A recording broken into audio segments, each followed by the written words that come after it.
Assalamualaikum warahmatullahi wabarakatuh. Kita lanjutkan pembelajaran kita, teman-teman. Sebelum kita belajar, mari kita mengucapkan basmalah. Bismillahirrahmanirrahim. Kali ini Bapak ingin menyampaikan rangkuman tema 4 subtema 2 tentang interaksi pembangunan sosial, budaya, dan ekonomi. Kita lanjut ya.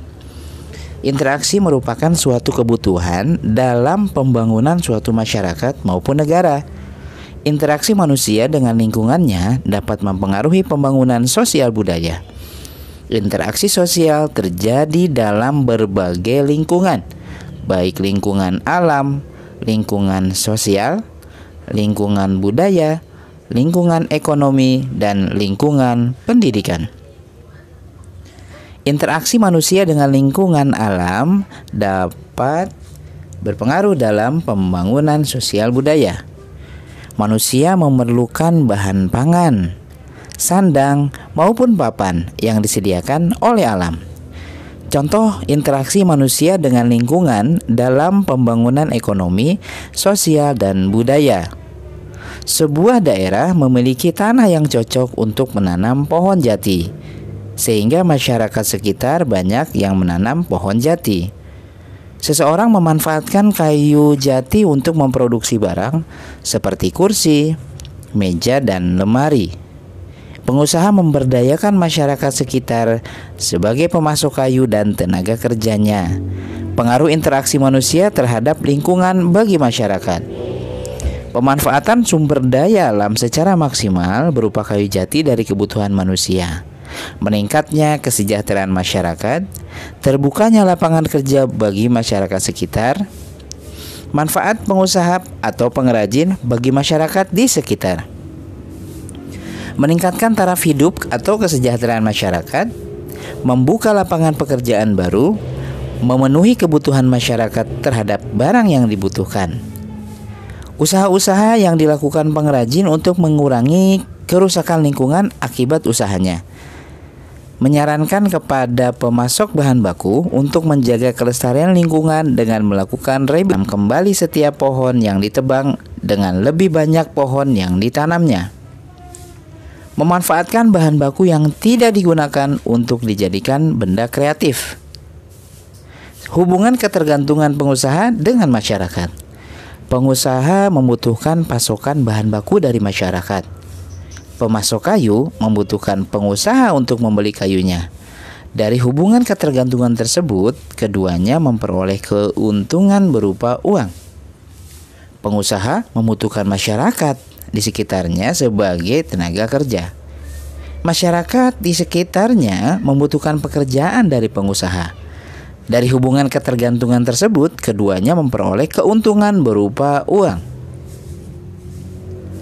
Faktor yang mempengaruhi pertumbuhan ekonomi masyarakat dalam peningkatan pembangunan sosial budaya. Yang pertama, perbedaan kandungan sumber daya alam pada setiap daerah.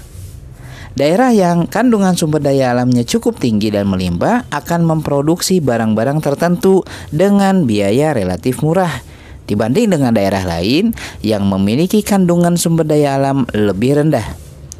Kondisi ini mendorong pertumbuhan ekonomi di daerah bersangkutan menjadi lebih cepat dan mendorong produktivitas daerah tersebut lebih tinggi. Perbedaan kondisi demografis. Perbedaan kondisi demografis adalah perbedaan tingkat pertumbuhan kependudukan. Dalam hal ini, perbedaan kondisi ketenaga kerjaan yang dimiliki masyarakat daerah yang bersangkutan. Daerah yang kondisi demografis yang baik akan cenderung memiliki produktivitas kerja yang lebih tinggi, sehingga akan mendorong peningkatan investasi yang dapat meningkatkan penyediaan lapangan kerja dan kesejahteraan daerah bersangkutan. Kurang lancarnya mobilitas barang dan jasa. Mobilitas atau perpindahan barang dan jasa ini meliputi kegiatan perdagangan antar daerah dan migrasi atau perpindahan penduduk. Apabila mobilitas barang atau jasa kurang lancar, maka kelebihan produksi suatu daerah tidak dapat dijual ke daerah lain yang membutuhkan. Demikian pula halnya migrasi yang kurang lancar, menyebabkan kelebihan tenaga kerja di suatu daerah tidak dapat dimanfaatkan oleh daerah lain yang sangat membutuhkan. Konsentrasi ekonomi daerah atau wilayah. Pertumbuhan ekonomi daerah akan cenderung lebih cepat pada daerah dengan konsentrasi kegiatan ekonomi yang cukup besar. Umumnya, kegiatan ekonomi terkonsentrasi di sekitar kota besar. Kegiatan ekonomi di daerah-daerah terpencil atau pelosok sedikit sekali kegiatan ekonominya karena terbatas dengan tersedianya barang dan jasa di daerah tersebut. Alokasi dana pembangunan antar daerah atau wilayah. Bila sistem pemerintah daerahnya bersifat sentralistik atau memusat, maka alokasi dana pemerintah akan cenderung lebih banyak dialokasikan pada pemerintah pusat, sehingga ketimpangan pembangunan antar wilayah akan cenderung tinggi. Sebaliknya, jika sistem pemerintahan yang dianut adalah otonomi, maka dana pemerintah akan banyak dialokasikan ke daerah, sehingga ketimpangan pendapatan cenderung rendah. Dana pemerintah digunakan untuk membangun sektor pendidikan, kesehatan, jalan, irigasi, dan listrik. Semua sektor ini akan memberikan dampak pada peningkatan produktivitas tenaga kerja, sehingga dapat meningkatkan pergerakan ekonomi di daerah tersebut.